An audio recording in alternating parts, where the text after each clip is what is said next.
Kustība ir dabiska mūsu organisma vajadzība. Tomēr muguras, locītavu sāpju vai traumu gadījumā daudzi cilvēki sāk meklēt vingrojumus internetā un trenējās patstāvīgi. Speciālisti brīdina, universāla vingrojumu nepastāv. Tas, kas palīdz vienam, citam var nodarīt kaitējumu. Tieši speciālists var izvērtēt muskuļu, locītavu un mugurkaulu stāvokli un piemeklēt drošu un efektīvu vingrojumu kompleksu.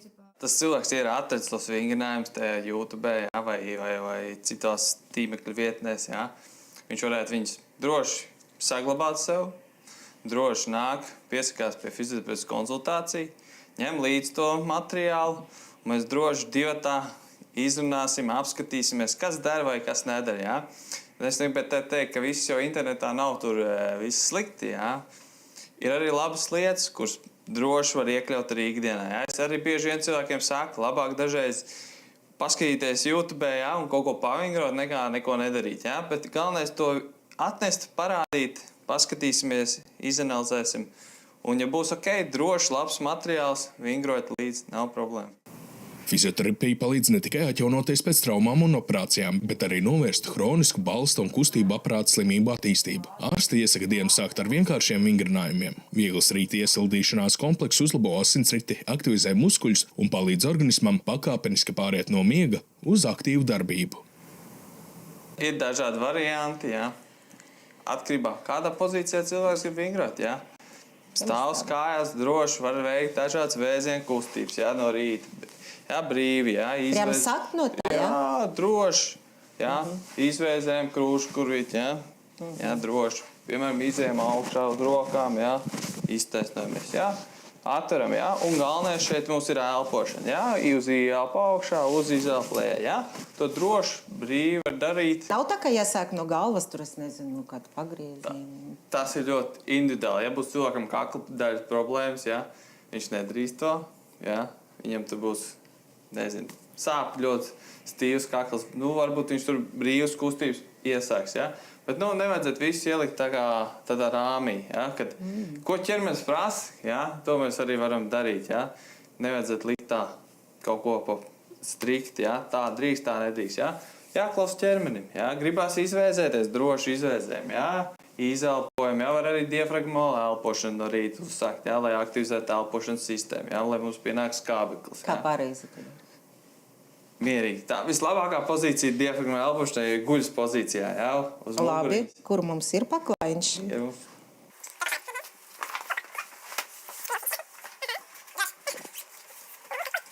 Ar tā diafragmu no rīta, jā, kad mēs gribam to diafragmu elpot, kas ir mums lielākais elpošanas muskuls, jā, tad mēs saliecam kājas, jā, uzliekam vienu rociņu uz vēdera un vienu uz krūti, jā. Mūsu ieelpa ir caur degunu, jā. Ieelpa ir caur degunu un iedomājamies, ka mūsu piepūšās vēders, jā. Un izelpa ir caur muti. Jā. Ieelpojam caur degunu. Piepūšam vēderu un lēnām kontrolēti, jā.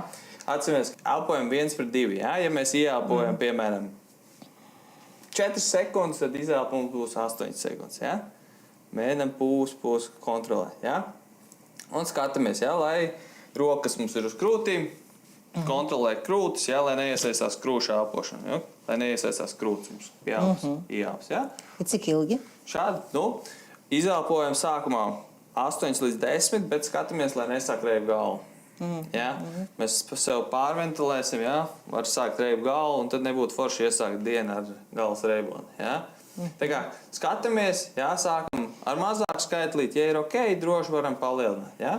Tā kā tā. Labi, paelpojam un pēc tam. Paelpojam, pēc tam, no mēs, ko mēs darām pēc tam? Gan jau kājas gribās izliet, kaut kā gūžiņas izkustāt. Nu jā, gribas. Tad droši apsēžamies, jā? Paņemam, saliekam kājas kopā. Kā? Jā. Jā, lūdzu, jā. Un arī šeit, jā, krūtis mums ir smuki uz priekšu, muguriņa brīva. Šeit arī mēs varam pēlpot, jā, ieelpt caur degunu, izelpt caur muti. Un varam arī lēnām spiest celīšu šoļā, tā, jā? Tā? Jā, droši. Un brīvi arī elpojam, jā, un pasēžam, jā. Smuku stālt muguriņu, jā, droši. Ieelpt caur degunu, izelpt caur muti, jā? Es vienmēr aizmirsu elpot. Jā. Galvenais ir elpošana. Un šādi te smuki, jā, pasēžam. Pēc tam nākamais mēs varam iztaisnot vienu kājiņu. Jā, pārliekam otru kājiņu pāri. Tā kā krustiņā. Te? O, vēl pretēji rociņu. Tā kā pretēji rociņu. Jā, o. Šitī. Ot. Un iztēko krūšu kurīt, piemēram, jā. Oi, cik forši. Jā. Jums ir laiks, jā, es pasēdēšu tagad. Tā kā Pat pēc tam otrādi. Jā, un šo YouTube arī var atrast. Jā. Atnāksiet pie fizioterapeita, paprasīsiet, drīkst tā darīt. Drīkst, ok. Skatāmies, iemācamies. Tiem, kam problēma ar muguru, ne visiem drīkst, jā, tādi, tieši tādi.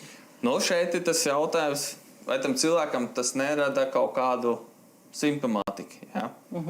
Ja ir ok, daram, jā, jūt, ka kaut kas sāk sāpēt, jā. Mēs skatāmies, klausamies savu ķermeni, nedaram, jā. Jo nav tāds strikt aizliegts lietas, ko mēs nedrīkstam, jā. Ja ķermenis mums pieņem to, daram, jā. Bet, paklausam ķermeni, jā. Jūtam sāpes, labāk nē, varbūt modificējam kaut ko bišķiņ savādāk, jā. Bet, jā, skatās un darās. Kā mugurai palīdzēt tomēr?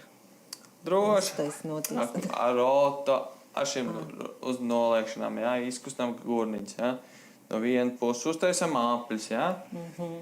Visvienkāršākās lietas, jā, kur mums nevajag daudz piepūlēt smadzenes, jā, no rītiem, lai tur neko nedarītu, tur nepareizi, jā.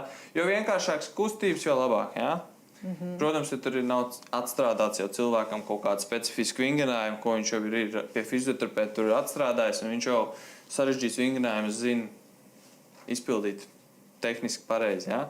Bet tā parastam ikdienas cilvēkam, kas grib vienkārši no rīta iekustēties, jo vienkāršāks kustības, jo labāk ātrāk izdaram, zinām, ka nekļūdīsimies. Kā tagad mainās vai nemainās diagnozes, ar kuriem pie jums nāk cilvēki? Es nezinu. Agrāk bija muguras problēmas parasti. Es tagad gribētu teikt, ka pleci tagad ir numur 1. Pleci traumas. Pēc šitās trakās ziemas lūzumi, jā.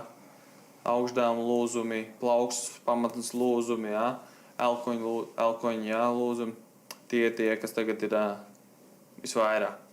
Rūpes par veselību sāks ar maziem, bet ikdienas soļiem. Regulārām pārbaudēm, sabalansētu uzturu un kustībām. Saudzējiet sevi un esiet veseli!